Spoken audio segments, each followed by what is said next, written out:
Hi everybody, welcome back once again to the Eastfield Gunroom YouTube channel. And today's review is something a bit away from what we tend to do normally. Over recent weeks, we've looked at some very exciting classic guns from marques such as Winchester, Beretta, Miracle. And what we're going to do today, we're going to bring ourselves bang up to date with a very, very popular competition gun from Browning. So a few weeks ago, maybe a month or so ago, we looked at the Browning Ultra XS, which has got a huge history behind it, large amount of followers worldwide, and a real big competition pedigree behind the actual model. And what we're going to look at today, we'll look at the XS Pro, which is the current version of the XS. If you haven't seen the XS video, please do check it out. So historically, this gun started with the Browning GTI back in the late 1980s, which was available predominantly at the time as a trap gun. I've said it before, sporting was only sort of coming to fruition here in the UK in the late 1980s. So a lot of the GTIs you will see will be older trap guns. They also did a sporter. They also did a game scene engraved sporter. And the GTI was manufactured right up till about 1999, 2000 when it was replaced with the Ultra XS. Quite different in its appearance, a bit more modern looking, a bit sleeker looking. It then started to come with adjustable combs, etc. And the Ultra XS carried on in its entirety as a range right up until the launch of the XS Pro, which was 2017. Now, what's quite interesting about the launch date of the XS Pro is it coincided with the launch of the B725 Pro Sport. Now, we haven't looked at a 725 on this channel yet, but we will absolutely be doing that in the not too distant future. And what it did is it kind of gave the Browning consumer, Browning end user, the choice between going right bang up to date with the low profile action, the mechanical trigger of the 725, or kind of opting with the old reliable, old faithful, deep bodied action in the Ultra XS Pro. If you look at this gun cosmetically, aesthetically if you like, it is very similar to the previous model, which was the standard XS. You've got this kind of satin finish action with this gold border and this kind of paisley scroll. Looks like it's come off someone's dreadful tie from the 1970s. But it's very similar to the original XS. Yes, they've changed the name by calling it an XS Pro, but essentially it's the same gun in terms of the cosmetics of the action. What Browning decided to do in terms of the Pro is they launched this gun with absolute 100% customizability and versatility. The previous model, yes, it was a multi-choke, yes, the trigger was adjustable, and yes, the comb was adjustable. But what they brought in now is they brought in a lot of features, barrel weights, stock weights, played a bit around with the stock dimensions, played around with the recoil pad.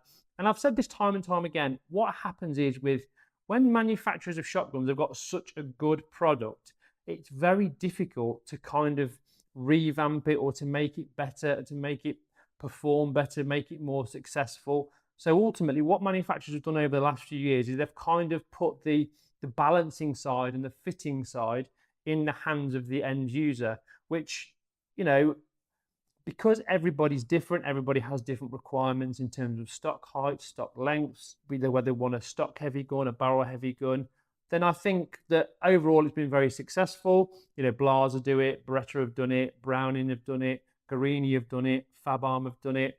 And we now live in an age whereby you can go and pick up a gun off the shelf, and as long as it's kind of there or thereabouts, it's not massively too long or too short.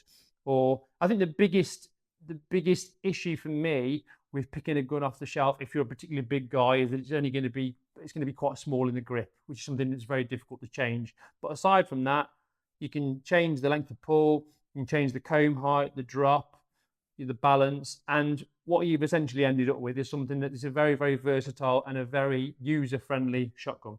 So like I said, if you look at this gun on the face of it, it's very similar to the predecessor in that how it looks, but there are some changes and I'm going to run those by you. To start with, the first thing that struck me when I first saw this gun is they put a beaver tail forend on it. Now, when I think of a beaver tail forend, I think of like a Miracle MK38 forend, which is really fat, really chunky.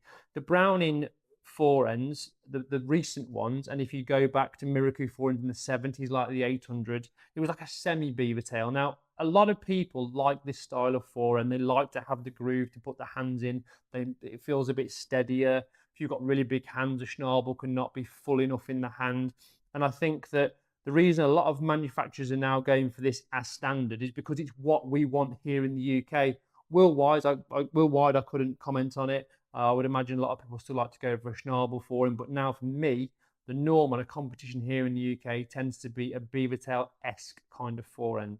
So there's the forehand. We'll take the forehand off and we'll just go through the mechanics of it first. So incidentally, this is not a new gun. This is one of the excellent quality used examples that we are able to source here at Eastfield Gunroom. So looking at the action, we talked about that. It's kind of got this brushed finish. And you could argue that a finish like this is almost timeless, you know, whether the gun's 40 years old or whether it's just been manufactured and rolled off the production line today, it doesn't really age in the way that some things like garish gold, etc., can kind of do that. So again, you've got some more paisley tie 1970 scroll work on the underside, and that is actually exactly identical to the previous model Ultra XS. The famous Browning bookmark, not the bookmark as in you get and you put inside a book when you're reading it, which is what YouTube tends to think I'm talking about when they do the subtitles, but a bookmark as in a deer's head. Famous Browning logo on the trigger guard, and the trigger itself is exactly the same as they've been for 35, 40 years, way back to the GTI. It's the standard kind of skinny, non-checkered trigger. You do get extra triggers with this gun, which we'll move on to shortly. Barrels, now this is interesting because the original Ultra XS had quite heavy barrels, and Browning have always had, in my eyes, a little bit of a stigma of being a little bit barrel heavy in terms of actual shotguns. So what they've done is actually lighten the barrels up compared to the previous model. Now these barrels actually weigh, we'll find out shortly, because we'll keep you in suspense because it's on the proof certificate in the box. Not a lot. The actual gun weighs 8 pounds 1 ounces with no weights in it whatsoever. So no barrel weights, no stock weights. The barrel configuration and the rib configuration is no different to the original XS. You've got a 13 by 10 tapered rib, ventilated barrels, backboard to 18.7 millimeters, which is 7.740 of an inch, with Invector Plus, which is the longer Browning choke system, and this particular gun has got titanium chokes in it, which I believe were manufactured at the time by Briley. Tramline, centre bead, all standard Browning gear because it works. If you're a Browning fan and you go to look at a different kind of gun, you will look for those features that you're used to, that you're comfortable with. You'll look for the centre bead, you'll look for the tramline, and a lot of manufacturers don't kind of have it. So, you know, sometimes I've met a lot of people in the past who've been Browning Miracle diehard fans. Oh, I'll try something different. I'll try a Guarini, I'll try a Blas. And sometimes it's just too far away from what they're used to. And ultimately, they end up going back to, like I said before, old reliable, old faithful, Japanese build quality, extremely durable Browning Miracle stable. So on this one, we've got engine-turned ejectors and engine-turned lump. Now, you wouldn't have got that on the original model because they didn't do it. Nowadays, when you get to a certain kind of price point with a shotgun, it's almost expected to have these little finishing features like that, like the polished barrel wings and like the engine-turned ejectors. Obviously, it's chrome-lined barrel, and it is also HP fleur-de-lis steel shot performance proof. So that kind of covers the mechanics of it. Now, moving on to the stock and the woodwork in general, we've talked about the forend, but this is where there's been quite a few changes from the original Ultra XS. Don't forget, if you haven't seen the video, do check it out because it is quite a concise review, as all of ours are. First of all, look at that for a piece of wood. Now, this is claimed to be, by Browning, grade 4 Turkish walnut. Now, that is as good a piece of wood as I have seen on shotguns costing £20,000+. One of the reasons I chose this particular gun is because of how pretty it is. I could have got an Ultra XS Pro from anywhere. That's not how we do things at Eastfield Gunroom. We want to bring you videos where you look at guns and you go, wow, look at that. And this is no exception. What this has got is its standard Browning dimensions, which is 40-55, I think, with the comb at its lowest. And what you've got here, again, aside from, we're talking about guns, we're moving forward, we're being able to customize them, personalize them. You know, once we've bought them, we've got a box of goodies we can play with. Now, Traditionally, Brownings have got that god-awful plastic butt plate on, which is neither use nor ornament. What we've got here, which was initially introduced in the Browning 525, is we've got Browning's pretty good, I won't say it's excellent, Inflex recoil pad. So this is a multi-fit, multi-purpose recoil pad whereby you can purchase spacers, shorter pads, longer pads, again to tailor to the individual's requirements when they're looking to get the shotgun fitted. Adjustable comb as standard. Now, this comb adjusts through the back of the recoil pad via an Allen key, and this is a much, much better system. When this gun was first launched in 2017, it wasn't adjustable through the back and it had 2 screws on the top of the comb.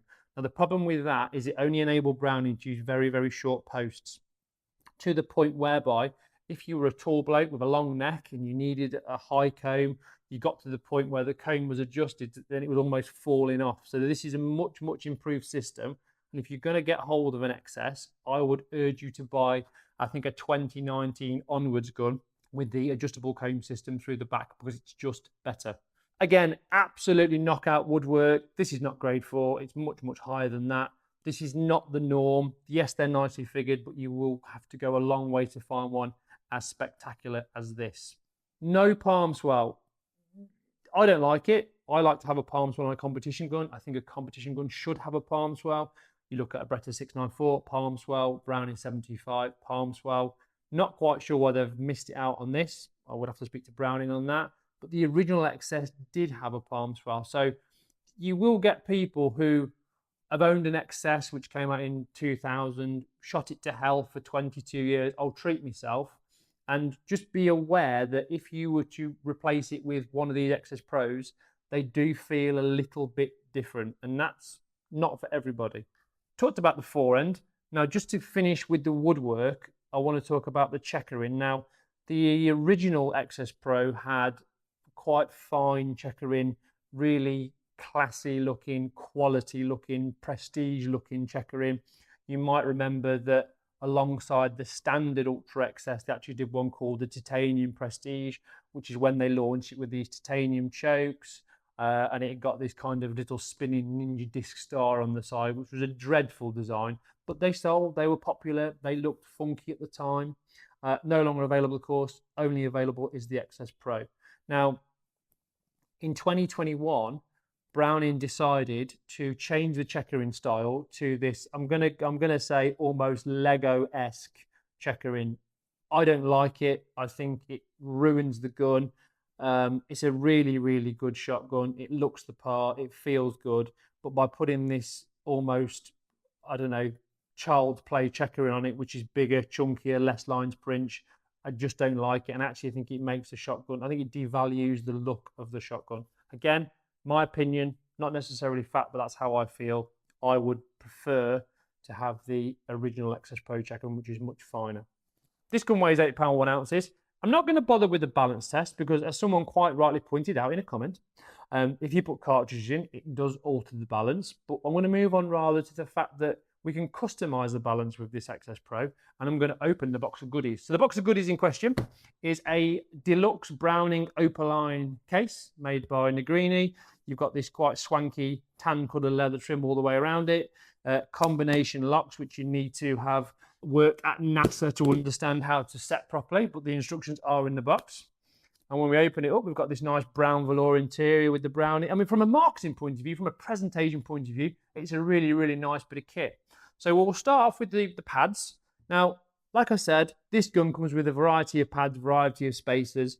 Even if you don't own an Ultra XS Pro and you've got a 525 or a 725, all modern Brownings, apart from the crowns, do use this pad system, so you can swap them accordingly. It's literally 2 Phillips head screwdrivers, whip one pad off and put another one on. Top tip from me, we like those, don't we? Don't over tighten it, because what will happen is, because the pad's quite soft, it will then start to spread and it will look a bit unsightly at the back of the stock. So just nip it up, and that's enough. So there you've got a 25mm one. As standard, we've got a 20mm pad on the gun, which gives us a length of port at just about 15 inches. And then, should you require a short one, that is, I believe, 12mm. In addition, we also have these plastic spacers. So again, it just makes it very customizable. You might need a 16-inch stock. You can do it. Whereas if you bought a gun off the shelf without this system, you would then have to take it to a gunsmith, have a pad and a spacer fitted at great cost. Whereas this you can do yourself, particularly from the point of view that if someone said to you, oh, that's a bit long in the stock or that's a bit short, the last thing you want to do is start hacking around pieces of wood when you're kind of in an experimental stage just to see how things are. So from that point of view, this is a really, really good gun. So in total, you get 8 titanium chokes with this. Now, the reason they use titanium chokes is because they are very lightweight, so it doesn't affect the balance or the handling of the gun.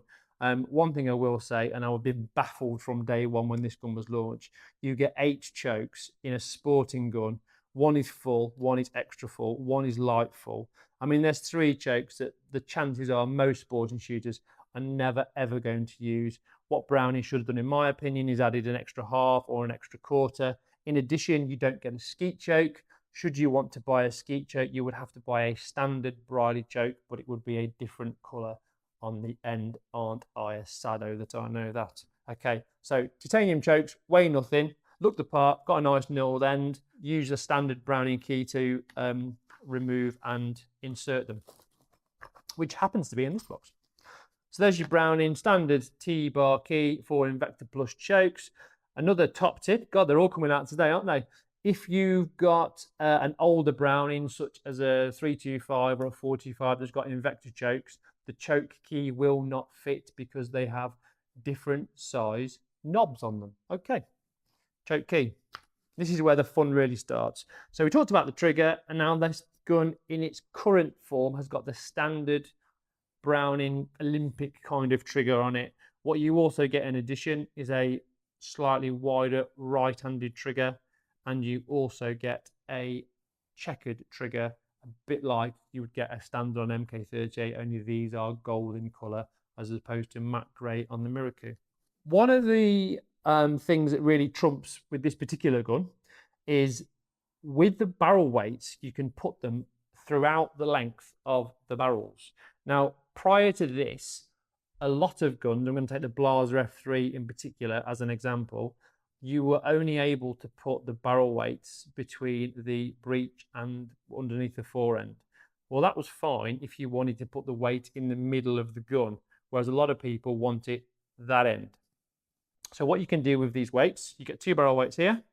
Okay, we have got 37 grams or 1.3 ounces.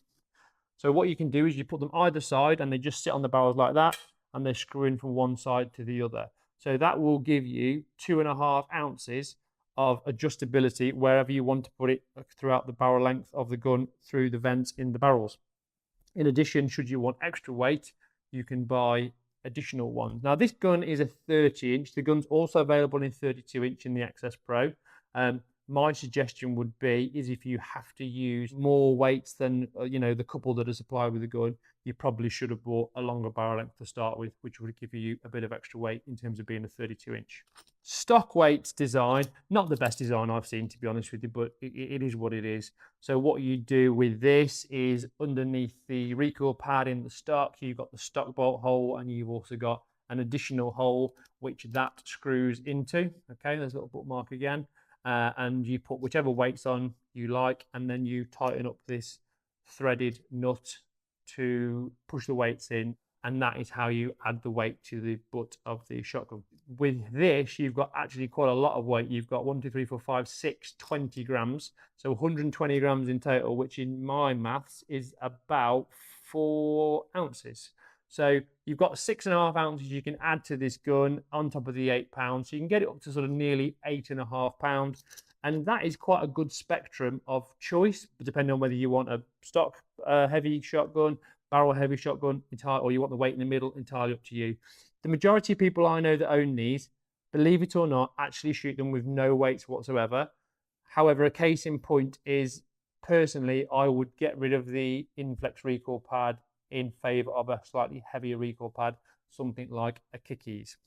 So that's your box of goodies. Obviously, you've got various Allen keys for the stock, for the trigger, and a little tool for applying the weights to the barrels.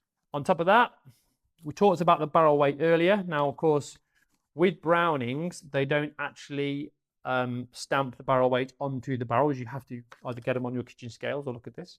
And this says 1467.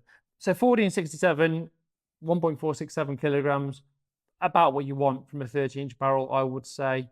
The only argument I would have with that is that the previous XS model had heavier barrels, so it's almost like they've reduced the barrel weight by taking some weight out of the barrels. Obviously, that's how you reduce a barrel weight, and adding the weights to make it what it was previously.